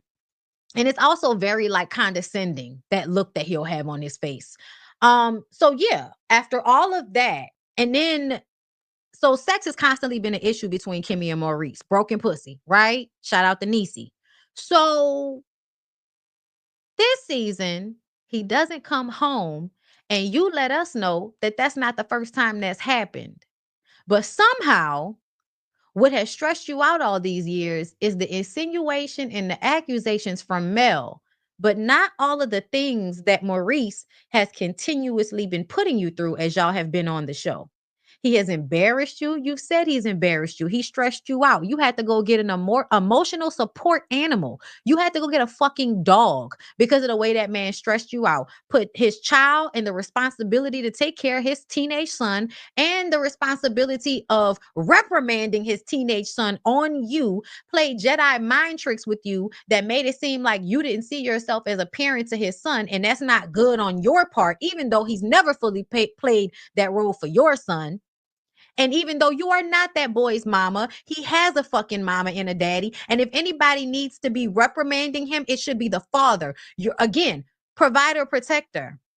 You're supposed to be manning up on your teenage son in order to get him to act right. A woman going through chemo and cancer should not have to argue with your teenage son on how to clean his room or wash his own dishes, as we saw her doing. So once again, Kimmy, the insinuation and the accusations that Maurice is cheating is all due to Mel, and it's due to the show. It's not because Maurice is actually taking you through so much in a short span of y'all's relationship, more than you've probably shared with us. But somehow all of your stress and all of your angst comes out and is directed at Mel.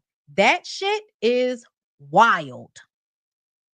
Because I had seen Mel say one time, Mel kind of blamed the other men for their part in her marriage falling apart, right? Mel did say that. But I've never really seen Mel try to like go at everybody else as soon as Martell did her something. Like the things that were going on between Mel and Martell, she was very much like, this is on Martell. His friends are not helping. And I think they're giving him advice to continue to cheat on me, just cheat smarter. But essentially, it's always been, if Martell did something, it's between me and Martell. Kimmy and Tisha have made anything their husbands do to them a lie sent by Mel. That shit is stupid. And that shit is delusional. So let's continue on because we're about to get to the end of this. But I just wanted to point out how I don't think the insinuation and the accusations are the actual problem. I think that Maurice is the problem. But when women want to be with men so badly, they're willing to do anything for them. They're willing to deal with anything to be with these men. And that's fine. That's fine. But don't scapegoat somebody else. Either shut the fuck up or keep it in house. But don't blame Mel because Mel actually had an opinion about something when everybody's had an opinion. Everybody had an opinion. Why are we just pinpointing that Mel had something to say? Everybody has something to say. So the lipstick. They laugh off the lipstick situation. Carlos asked Mel if she would tell Kimmy if she found out that Maurice was cheating. And Mel said no, because we're not friends like that. Let me tell y'all, Mel be working on my nerves sometimes with how long-winded she can be when it can just be a easy get out. But again, you can't be mad at people for the way that they orate. I don't want nobody being mad at me for how I orate. So fine, girl. Okay. If you want to take the long way around the parking lot, that's your business. Okay. Just like Maurice took the long way around Huntsville traveling to get home. Seemed like he didn't want to come home if it took him that long to get there. Was he sitting in his car in the driveway? Girl, what happened? Anyway, um, but Mel says no, I would not tell her because we cool. I think she a good person. We friends, but we're not friends like that. She's older than me. So we're not in the same age group. Like I wouldn't tell her any of that. If somebody came to me, I would be like, get out of my face with that. Kimmy says, well, I would prefer for you to come to me with it instead of going around and implying it. And I'm like, so asking people had they seen something and asking people what they think about something is implying and insinuating. Got it. Mel says that she doesn't make any comments about them. So when it was brought up, and this is another thing, talking too much, production asked me to ask the question. So I asked it. And at some point, I didn't want to ask the question. And when we sat down so that we could have the conversation, I said, I'm not going to mention it anymore. And then Kimmy says, that's bullshit. Mel says, it's not bullshit. Kimmy starts talking about years ago when we all clocked the way Kimmy would sometimes flirt with Martell. And Mel was like, all right, Kimmy, we're going to have a meeting. You keep touching my man. It was a joke at the time. Kimmy says, when you said that shit, I was like, bitch, okay, I got you, which I felt like you just wanted to call her a bitch. I don't even know why we talking about this right now. But either way, she says, bitch, I got you, but you know, I really don't want that man. I don't know what you really want, Kimmy. I don't know what you really want, because you really were on his side up until him and his side chick threw your husband out there. And then you were mad at Martell and disinviting him to shit. But before that, he was a good guy when he was doing all of the shit to Mel. So I don't know who you want, but I remember us feeling like you were very touchy-feely and very flirtatious. That is why everybody was also clocking what was going on between you, Destiny, and Maurice. That joking about a threesome shit seemed plausible, Kimmy, because you do come off sometimes as a woman that maybe male identified, but might eat another woman's cooch if her husband asked her to. Like that's the vibe. That's the vibe that I get sometimes. Anyway, Mel says that I just ask questions. Kimmy says I don't care. It was a topic about whatever you did to your ass, whatever bad butt job you got. When Kimmy got to that point about Mel having a bad butt job, and I could have talked about that, but we didn't talk about that. And Mel was like, it wasn't that serious to me, Kimmy. It was a kiki. She's talking about the whole Martell flirtation thing. And Kimmy says, I anticipate a kiki. I can take it on the chin. No, you can't. Apparently, you can't take any of this shit on the chin. And then she turns around and says, but when I give it back, it's a problem. And then we have to have a sit down. And I'm like, okay, what's your point? Because I know she was trying to act, and everybody was laughing, because then we got to have a meeting with Mel. And then we all pour our hearts out and apologize and say it's all going to be over. And it's like, okay. So when Mel has an issue, she comes to you directly. Y'all have a conversation about it. Y'all move past it. Am I supposed to think that's a problem? To me, it sounds like, as much as everybody likes to call Mel fake, because a lot of y'all say that all the time. Oh, Mel so phony, Mel so fake. That's fine. Why is it that Mel is the only person that will be straight up and ask somebody what was said and why they said it? She will have a meeting with somebody so we can discuss what was said, and we could put it all out on the table so we could talk about what's real and what's a lie. Mel does that all the time. Also, we're on a fucking reality show. We're supposed to have scenes discussing any issues we have. That's what makes up the reality show. So I was very confused when Kimmy threw that out there. I guess like it was to make it seem as if Mel can't take the things that are said about her. And I'm like, when has Mel ever chopped your fucking head off and made it seem like you had a bad boob job? When has Mel ever talked about you being a side chick? Like, when has Mel ever came at your neck, Kimmy, about any of the shit that you have said about her and Martell, or about the way she has decided to handle her and Martell? Because to be very clear, Kimmy has consistently had shit to say. Kimmy has shit to say this season. Okay. But what comes fresh to my mind, because I will always remember it as the moment that I really started looking at Kimmy like, girl, you really turning into this person, was when Mel had her name changing ceremony. And because the Scots are very condescending towards Mel, anytime Mel does something that they perceive as over the top or bougie, they can be very condescending, and they kind of like make fun and jab and laugh at Mel. They've always done that. They've been doing that since season 1. That's why Tisha and Kimmy fell out at the beginning, because Tisha wanted to continue to lie and say that they weren't doing that. They weren't making fun of Mel. But Kimmy said, yeah, we were making fun of Mel. I was calling her bougie. We were laughing about how, she's always on the internet and all of that shit. So this is something they've always done. Like, y'all have always talked shit about Mel. And when Mel had her name changing ceremony and Kimmy sat in there, they were getting their feet done. Okay. And she turns to Mel and says, well, I would want for me and my child to have the same last name. And we were all like, but you don't have the same last name with your child, because you and your baby daddy was never married. And you gave your son his daddy's name, even though we ain't never seen that nigga. We don't know how much he actually helped you raise Jalen, but you still gave Jalen that nigga's last name instead of giving Jalen your last name.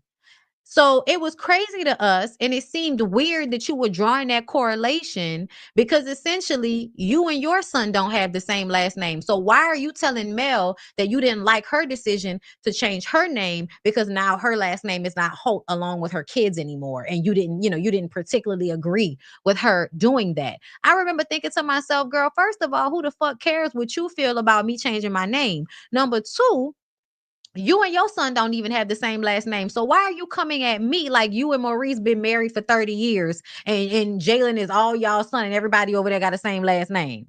When that happened, I remember thinking to myself, oh, Kimmy really just don't see it for Mel at this point. Like they just really not cool like that no more. That's what I felt. And then we would see Mel make all of these, attempts with Kimmy to keep them having some type of relationship, which I feel like was mostly because that's the only person that I'm okay with really filming with. I don't fuck with Tisha like that. I don't fuck with none of these other people like that. But because Kimmy and I have never really got into it like that, I'll film with Kimmy. Kimmy can come to my house. Kimmy can come to this. And I think Kimmy had gotten used to that as being somebody that was a go-between and one of the only people that Mel preferred to film with. So when she wasn't invited to the name changing ceremony, she felt the way about it. But it's like, why would I invite you to something all for you to turn around and kiki and laugh and just not really be fully supporting me as I'm doing this? You're telling me right now you don't support me changing my last name, but you mad that I didn't invite you to the name changing ceremony? So I remember when that happened. That was a moment that Mel could have been smart, said some little slick shit. And, she just could have came at Kimmy in any type of way, and she never did.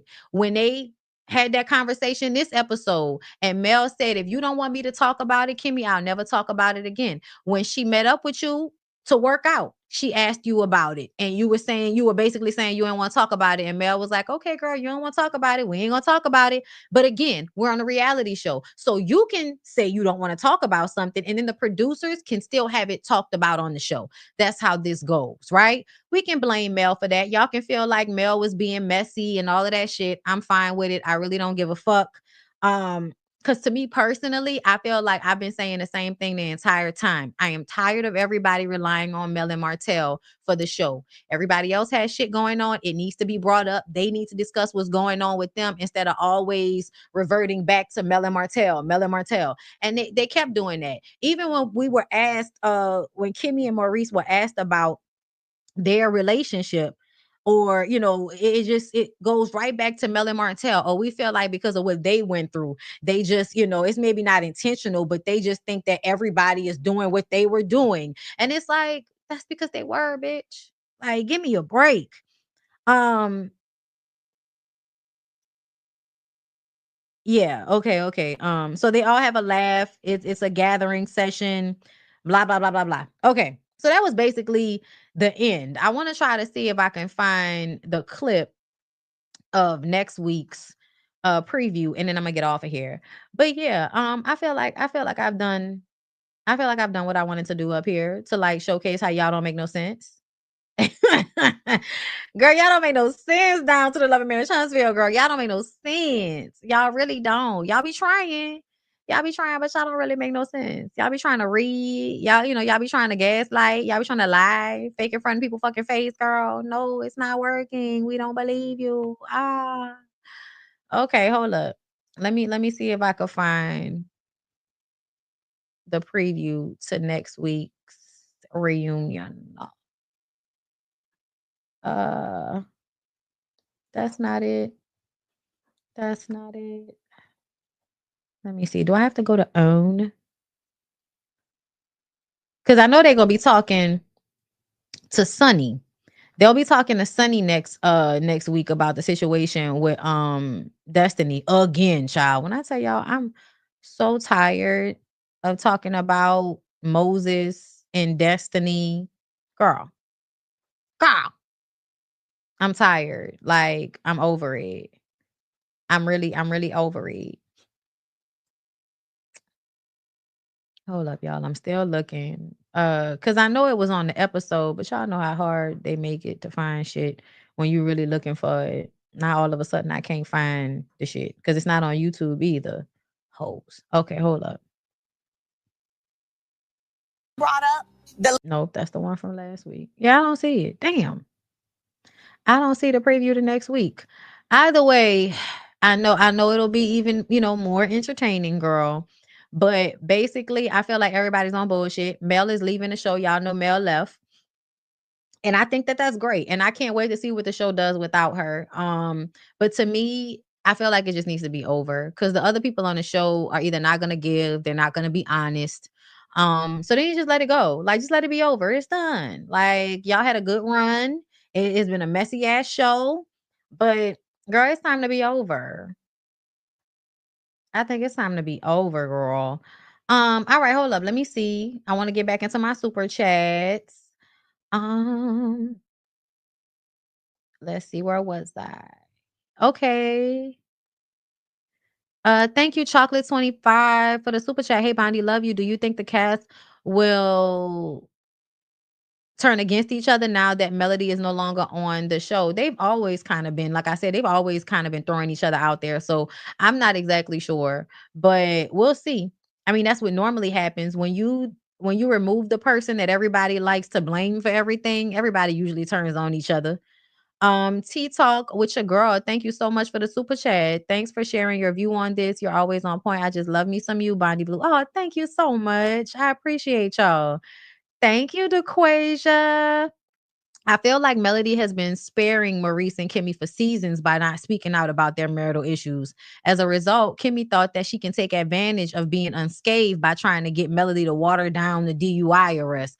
That gives right. That gives true. Thank you so much for the super chat, girl. Thank you.